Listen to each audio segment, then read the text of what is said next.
ఓం శ్రీ గురుభ్యో నమ.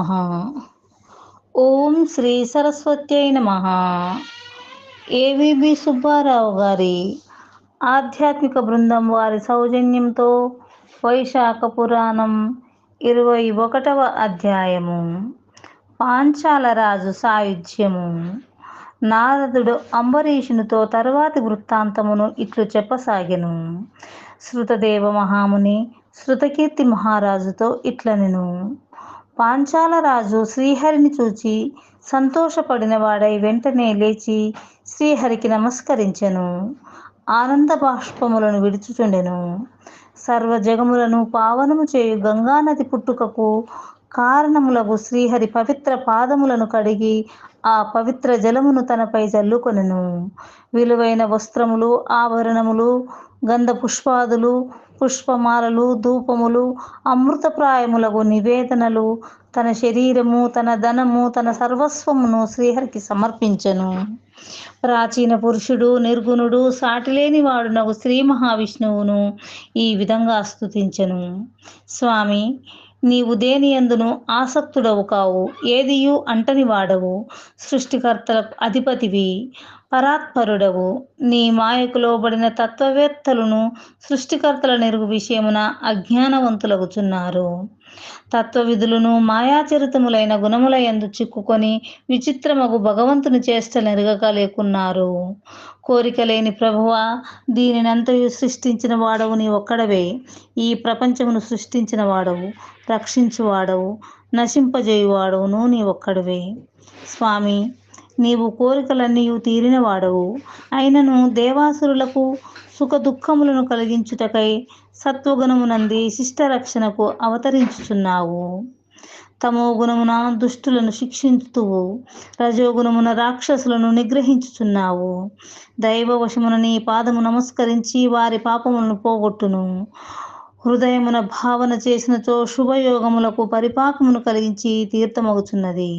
స్వామి, గర్వము, భక్తి, వీనికి లోబడిన జీవులు నీ పదములను సేవించినను సంసారము, పుట్టుక అను కాలసర్పము బంధమునకు లోబడి పునర్జన్మాది దుఃఖములచే పీడింపబడుచున్నారు. నేనును ఇట్టివాడనై ఇంటింటికి తిరిగి ఎలుకలను తినుచు బలిసిన పిల్లి వలె నీ పాదభక్తిని మర్చి ప్రతి జన్మయందును పునర్జన్మాది దుఃఖములను పెంచుకొనుచుంటిని. ఏమియు దానము చేయలేదు, నీ కథలను వినలేదు, ఉత్తముల సేవయును చేయలేదు. ఇందువలన శత్రువులు నా రాజ్యమును ఆక్రమింపగా వనవాసినై నా గురువులను స్మరించి తిని. ఆర్తబంధువులకు వారు నా యొద్దకు వచ్చి తమ ప్రమోదములచే నా దుఃఖమును పోగొట్టిరి. ధర్మార్థ కామ మోక్షములను, స్వర్గమును కలిగించు వైశాఖ వ్రత ధర్మములను వారు బోధింపగా నేను వారు చెప్పిన శుభకరములకు వైశాఖ ధర్మములను ఆచరించి తిని. అందువలన నాకు సర్వోత్తమమగు శ్రీహరి అనుగ్రహము కలిగినది. అందువలన ఉత్తమ సంపదలు అధికములుగా నొనగూడినవి. అగ్ని, సూర్యుడు, చంద్రుడు, నక్షత్రములు, భూమి, నీరు, ఆకాశము, వాయువు, మాట, మనస్సు మున్నగునవి సేవింపలేదు. నేను వైశాఖ వ్రతమున శ్రీహరిని మాత్రమే ధ్యానించి తిని. సూర్యాదులను ఉపాసించలేదు. అవి అన్నీ స్థిరములు కావు. అన్నిటినీ ఈశనత్రయమును విడిచి నీ పాదములను నిన్ను ముహూర్తకాలము సేవించినను కోరినది సిద్ధించును. స్వామి, నీవు స్వతంత్రుడవు, ఎవరికి నీ లోబడిన వాడవు కావు. విచిత్రమైన కర్మలను చేయుదువు, అందరికంటే ఉత్తముడవు. ఇట్టి నీకు నమస్కారము. నేను మాయకు లోబడి భార్య, పుత్రులు, రాజ్యము మున్నగు పనికిమాలిన వాని యందు ఆసక్తుడనైతిని. మొట్టమొదటి కర్మ దోషమును పోగొట్టి సర్వపాపములను హరించినట్టి నిర్మలమగు నీ పాదపద్మములుండగా నేను సుఖము కావలేననుకొని మమకారమునకు లోబడి అనర్థమునే కలిగించు భార్య మున్నగు కోరికలచే పీడింపబడి తిని. స్వామి, ఎచటను సుఖనిద్ర లేదు, శుభము లేదు. సుఖాభిలాష పెరుగుచున్నది. దుర్లభమగు మానవ జన్మనెత్తియు నీవే సర్వపురుషార్థ కారణమని ఎరగజాలకపోతిని. నీ మహిమ నెరగజాలని సుఖాసక్తుడనగు నేను నీ పాదపద్మములను సేవింపజాలక మూఢచిత్తుడనై సుఖాభిలాషను పెంచు కర్మలను శ్రద్ధతో చేయుచున్నాను. ఏమియును ఎవరికి నీ ఇచ్చుటలేదు. స్వామి, ప్రభు, పరమాత్మయగు నీ సేవను మరల మరల చేయవలెనని ఉన్నను చేయలేకున్నను. కానీ నీ సేవ చేసినప్పుడు మాత్రమే విశ్వమూర్తిని సర్వశక్తిమంతుడవగు నీ దయ మాయందు ప్రసరించును.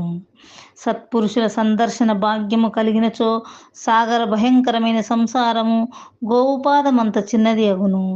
అంతేకాదు దైవమగు నీ యందు భక్తిభావము కలుగును. ప్రభు, నీ రాజ్యమంతయు పోవుట మంచిదే అని అనుకొనుచున్నాను. బ్రహ్మాది దేవతలు నిరాహారులగు మునులు పొందగలిగిన నీ అనుగ్రహమును పొందు అవకాశము కలిగినది. స్వామి అచ్యుత, నీ పాదపద్మమునే విడవక స్మరింతును. నీ పాదములు దీనులను ప్రార్థింపదగినవి, అనంత భాగ్యమునిచ్చినవి. కావున నీ పాదపద్మములను తప్ప మరొక దానిని స్మరింపను. కావున రాజ్యము, పుత్రులు మున్నగు వారిని, ధనమును, అశాశ్వతమగు దేహమును కోరును. మునులంతటి వారును కోరదగిన నీ పాదముల సేవనే కోరుదును. జగన్నాథ, ప్రసన్నుడవగము. నీ పాద పద్మ స్మృతి నన్ను విడవకుండా చూడుము. నీ పాదముల యందు ఆసక్తియు, భార్యాపుత్రాదుల యందు అనాసక్తియు కలగజేయుము. ప్రభు, నా మనస్సు శ్రీకృష్ణ పాదార విందముల యందుండుగాక. నా మాటలు శ్రీకృష్ణ కథాను వర్ణనమున ప్రవర్తించుగాక. నా ఈ నేత్రములు నిన్ను, నీ రూపమును చూచుగాక. నా ఈ చెవులు నీ కథలను మాత్రమే వినుగాక. నా నాలుక నీ ప్రసాదమునే తినుగాక. నా ముక్కు నీ పాదపద్మ గంధమునే వాసన చూచుగాక.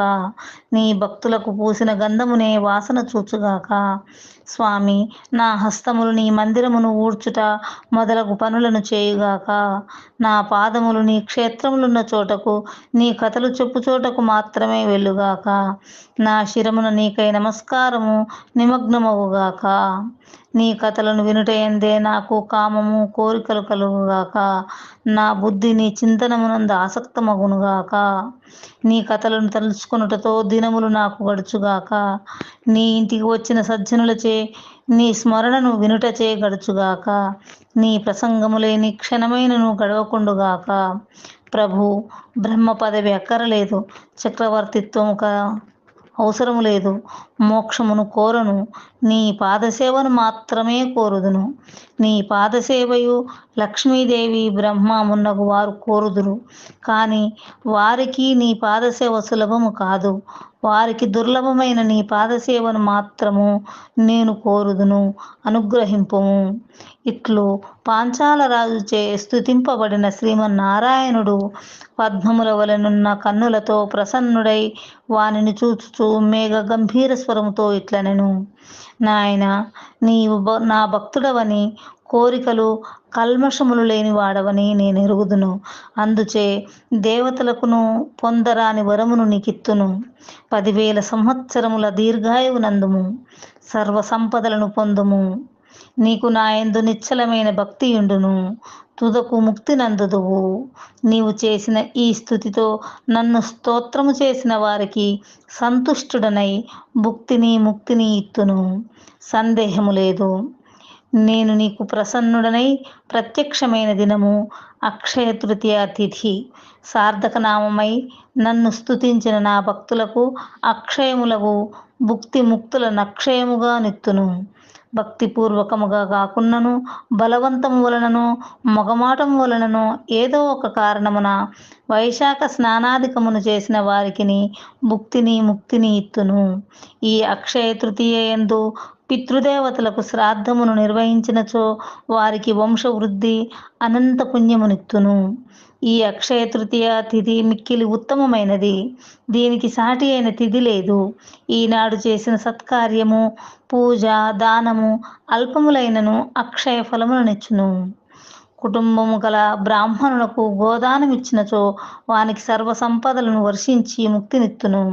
సమస్త పాపములను పోగొట్టు వృషభదానమును చేసిన వానికి అకాల మృత్యువే కాదు, కాలమృత్యువును కూడా పోగొట్టి దీర్ఘాయుర్దాయమునిత్తును. వైశాఖ వ్రతమును, దాన ధర్మములను యథాశక్తిగా చేసిన వారికి జన్మ, జర, మృత్యు, వ్యాధి భయములను, సర్వ పాపములను పోగొట్టుదును.